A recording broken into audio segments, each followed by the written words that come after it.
अपने पीछे की क्लास के अंदर मैंने बताया था रतन सिंह पढ़ लिया था। आज अपने पढ़ेंगे हमीर देव सिसोदिया। आज अपने किसको देखेंगे? हमीर देव सिसोदिया को पढ़ेंगे। यानी कि सिंपल सी बात है, सिसोदिया वंश के बारे में पढ़ेंगे। मैंने पीछे की क्लास के अंदर बताया था कि एक गुहिलों की दो शाखा थी। कितनी शाखा बताई थी मैंने? गुहिलों की दो शाखा बताई थी। ये अच्छे तरीके से हम सबको पता है। गुहिलों की कितनी शाखा बताई थी मैंने? गुहिलों की शाखा की बात करें तो दो शाखा लिखवाई थी। एक का यानी कि मैंने बताया था एक पुत्र तो था सेम सिंह और एक था राहिब। सेम सिंह था, ये तो शाखा कहलाई आपकी कौन सी? रावल शाखा। कौन सी शाखा कहलाई? रावल शाखा। और जो राहिब की यानी कि ये किस वंश की नींव रखता है? तो याद रखना सिसोदा वंश की। और राहिब जो यानी कि राहिब से आगे के जो शासक थे वो अपने नाम के आगे एक टाइटल लगाते थे। राणा नाम की क्या लगाते थे? उपाधि लगाते थे, ठीक है। और ये अपने नाम के आगे क्या लगाते थे? रावल लगाते थे। तो एक चीज अपने यहां से मैंने बताया भी था कि रावल शाखा का अंतिम शासक हमसे पूछ लिया जाए, रावल शाखा का अंतिम शासक हमसे पूछ लिया जाए तो हम बताएंगे रावल शाखा का अंतिम शासक है आपका रतन सिंह, जो मैंने पीछे की क्लासों में पढ़ा दिया। देखो मेरे भाई, रतन सिंह को अपने देखा भी था, पढ़ा कि रतन सिंह के समय चित्तौड़ की एक प्रसिद्ध घटना, चित्तौड़ का पहला साका होता है 1301 के अंदर। अलाउद्दीन खिलजी आक्रमण करता है, सॉरी 1301 क्या 1303 के अंदर अलाउद्दीन खिलजी आक्रमण करता है। रतन सिंह टाइम की एक ही घटना याद रखनी, चित्तौड़ का पहला शाखा होता है। अगर प्रश्न आ जाए गुहिलों की शाखा का बंटवारा किसके शासन काल में हुआ था, तो वो याद रखना रण सिंह के शासन काल में गुहिलों की शाखा का क्या होता है? बंटवारा होता है। रावल शाखा का मैंने बताया था कि अंतिम शासक कोई है तो वो कौन है? रतन सिंह। यहां तक अपने पीछे की क्लास में पढ़ लिया था। आज अपने आगे की क्लास शुरू करेंगे और उसमें पढ़ेंगे अपने हमीर देव सिसोदिया। देखो हमीर देव सिसोदिया की क्या क्या बातें हैं, सिंपल सी बात है, कोई ज्यादा खास नहीं है। यानी कि सिसोदिया वंश को प्रारंभ करते हैं। आज अपने किस वंश को देखेंगे? उस वंश का नाम है सिसोदिया वंश। सिसोदिया वंश के बारे में पढ़ेंगे। चलिए थोड़ा सा एक मैं बात बता दूं कि एक शासक था जिसका नाम था लक्ष्मण सिंह। क्या नाम था? लक्ष्मण सिंह। लक्ष्मण सिंह के बताते हैं कितने बेटे थे? दो। एक का नाम था अरी सिंह और एक का नाम था अभय सिंह। एक तो कौन है? अरी सिंह और एक का नाम आता है अभय सिंह। अरी सिंह के बताते हैं कि जब शासक बनते हैं अरी सिंह, तो आगे चलकर एक दिन अरी सिंह बताते हैं कि अरी सिंह एक दिन शिकार करने अपने मित्रों के साथ शिकार करने जा रहा था। शिकार करने गए तो उस समय उनके साथ यानी कि अरी सिंह था, अरी सिंह के साथ उसके मित्र भी और थे साथ, और शिकार करने गए हुए थे। तो एक कोई सुंदर सी महिला, एक सुंदर लड़की जा रही थी भैंसों, वैसे उसने हाथ में ले रखी थी, यानी कि भैंसों की जो अपने बोलते हैं जेवड़ी रस्सी बोल सकते हैं, वो रस्सी हाथ में ले रखी और भैंसे चराने के लिए हो जाती थी।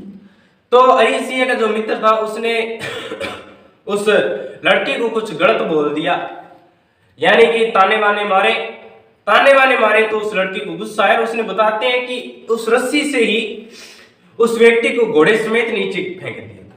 उस व्यक्ति को ही उस रस्सी से यानी घोड़े समेत नीचे फेंक दिया। तो अरी सिंह ने देखा कि एक बड़ी बलवान है ये, और अगर मानो कि इसकी संतान उत्पन्न होती है तो वो कैसी होगी। तो अरी सिंह बताते हैं कि उसने शादी भी कर ली थी उसके साथ। फिर भी और बताते हैं कि एक दिन जब शिकार करने जा रहे थे तो वो मामला तो खत्म हो गया, और एक दिन शिकार करने यानी शिकार का अपने ज्यादातर एक ही शिकार किया जाता जिसका नाम था सुअर। शिकार करने जा रहे थे, तो एक सुअर का शिकार कर रहे थे, तब बताते हैं कि वो सुअर भागते हुए उस एक महिला के खेत में पड़ गया। और वो महिला कौन सी? ये वही महिला है जिसने अरी सिंह के एक मित्र को एक रस्सी की सहायता से नीचे गिराया, चले गए। अब बता रहे हैं कि जैसे अरी सिंह उस खेत में घुसने लगे तो उस महिला ने मना कर दिया कि अरी सिंह बाहर निकलो, खेत में नहीं घुसना है। अगर आप खेत में घुसोगे, आपके पास घोड़े कितने हैं और मेरी सारी फसल का नाश हो जाएगा, सत्यानाश कर दोगे तुम। तब उसने कहा कि अगर शिकार चला गया तो, बोले कि मैं शिकार नहीं जाने दूंगा, आपका जो शिकार है वो मैं लेके आऊंगा, पर आप यहीं रुको। बताते हैं कि वो महिला उस खेत में जाती है, उस फसल में से उस शिकार को मारकर घसीट के लाती है और अरी सिंह बड़ा खुश हुआ और अरी सिंह बताते उससे शादी कर लेता है। और उस महिला का नाम था उर्मिला, यानी कि अरी सिंह की पत्नी का क्या नाम है? उर्मिला। और इन दोनों की एक संतान उत्पन्न होती है जिसका नाम है हमीर देव सिसोदिया, जिसको आज की क्लास में हम पढ़ेंगे। हमीर देव सिसोदिया, थोड़ा सा हेडिंग डालेंगे, हमीर देव सिसोदिया, हमीर देव सिसोदिया, हेडिंग डालेंगे हमीर देव सिसोदिया।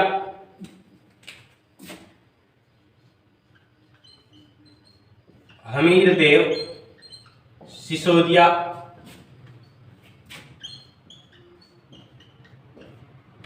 चलिए लिखेंगे इसमें। लिखिए, पिताजी का नाम अरी सिंह है, पिता का नाम पिता अरी सिंह। उसके अलावा माता जी का नाम पूछे, माता का नाम उर्मिला।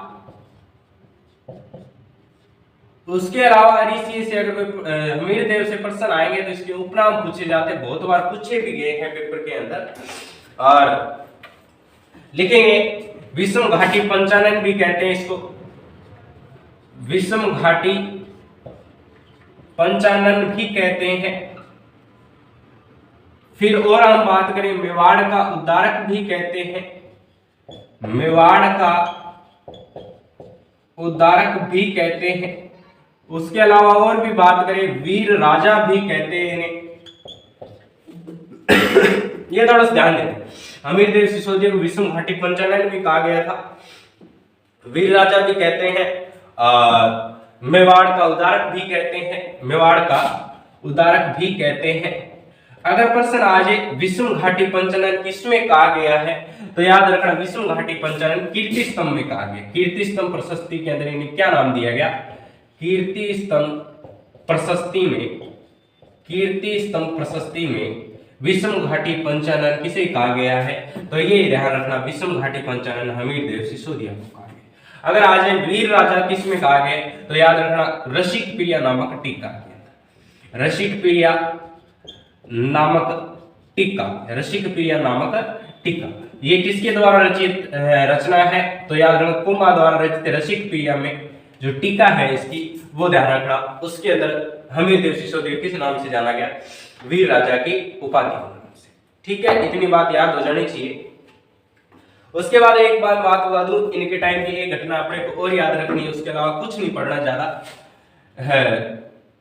एक चीज देखनी है, सिंगोली का युद्ध। इनके टाइम की घटना है सिंगोली का युद्ध। 1336 में सिंगोली का युद्ध होता है। और सिंगोली जगह कहां पड़ती है? तो ये ध्यान रखना, सिंगोली नामक जो जगह है ये आपकी भीलवाड़ा के अंदर है। सिंगोली नामक जगह कहां है? भीलवाड़ा के अंदर है। किन किन के बीच होता है सिंगोली का युद्ध? बताते हैं कि ये युद्ध हमीर देव सिसोदिया, हमीर देव सिसोदिया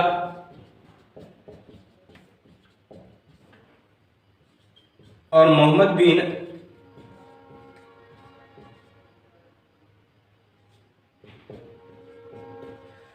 तुगलक के बीच ये युद्ध होता है। एक तो हमीर देव सिसोदिया और एक मोहम्मद बिन तुगलक है। बताते हैं कि इस युद्ध के अंदर मोहम्मद बिन तुगलक हार जाता है और हमीर देव सिसोदिया जीत जाते हैं। और मोहम्मद बिन तुगलक को 3 महीने तक क्या कर लिया जाता है, 3 माह तक कैद कर लिया जाता है, 3 माह तक कैद कर लिया जाता है। कितने माह तक हम मोहम्मद बिन तुगलक को कैद कर लिया गया, तो याद रखना 3 माह तक मोहम्मद बिन तुगलक को कैद कर लिया जाता है। ये आपका छोटा छोटा सा शासक था हमीर देव सिसोदिया। पिता का नाम अरिसिंह है, माता का नाम उर्मिला है, उपनाम विषम घाटी पंचानन भी कहते हैं। कीर्ति स्तंभ प्रशस्ति के अंदर ये जानकारी देखने को मिलती है। मेवाड़ का उद्धारक भी कहते हैं।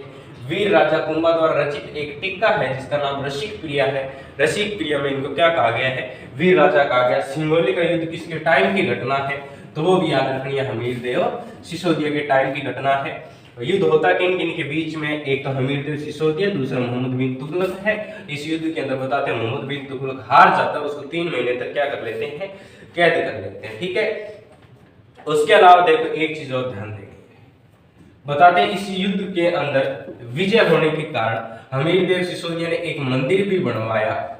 उस मंदिर का नाम है अन्नपूर्णा माता का मंदिर। प्रश्न आता है, ये बहुत बार पेपर में आया है, अन्नपूर्णा माता का मंदिर किसने बनवाया, अन्नपूर्णा माता का मंदिर किसने बनवाया, तो वो याद रखना अन्नपूर्णा माता का मंदिर बनवाता है तो हमीर देव सिसोदिया। अन्नपूर्णा माता को बरबड़ी माता भी कहते हैं, अन्नपूर्णा माता को बरबड़ी माता भी कहते हैं, ये भी ध्यान देना है। अन्नपूर्णा माता को बरबड़ी माता भी कहते हैं, बिरबड़ी माता भी कहते हैं, ये और लिख लेना, बरबड़ी बिरबड़ी माता भी कहते हैं, बिरबड़ी माता भी कहते हैं।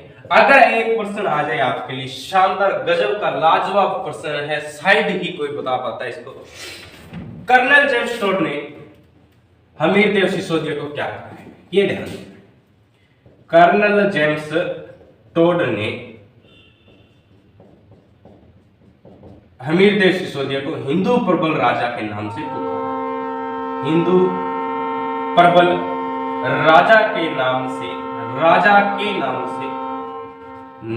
से हिंदू प्रबल राजा के नाम से पुकारा है। यानी कि एक प्रश्न आ जाए सीधे का सीधा डायरेक्ट पेपर में छपे कि हमीर देव सिसोदिया को कर्नल जेम्स टोड ने क्या कहा है, तो हम कहेंगे कर्नल जेम्स टोड ने हमीर देव सिसोदिया को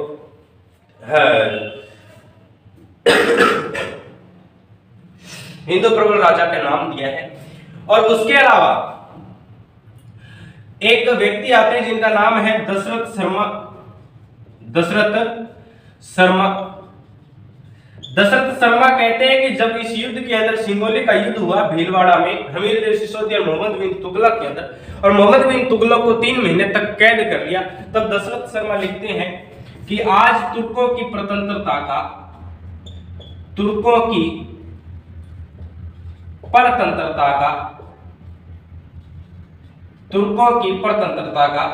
दरवाजा उतार देगा।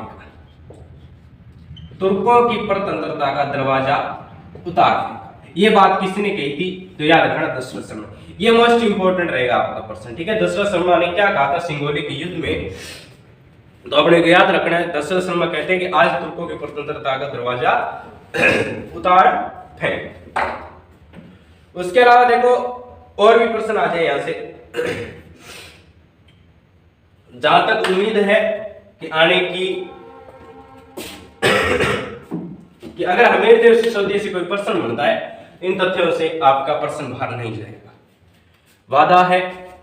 फिर भी एक बार अपने थोड़ा सा हमीर देव सिसोदिया को दोबारा देखते हैं। पिताजी का नाम क्या है, बोलो मेरे साथ, हमीर देव सिसोदिया के पिताजी का नाम अरिसिंह है, माता का नाम उर्मिला है, विषम घाटी पंचानन भी कहते हैं, कीर्ति स्तंभ प्रशस्ति में कहा गया था।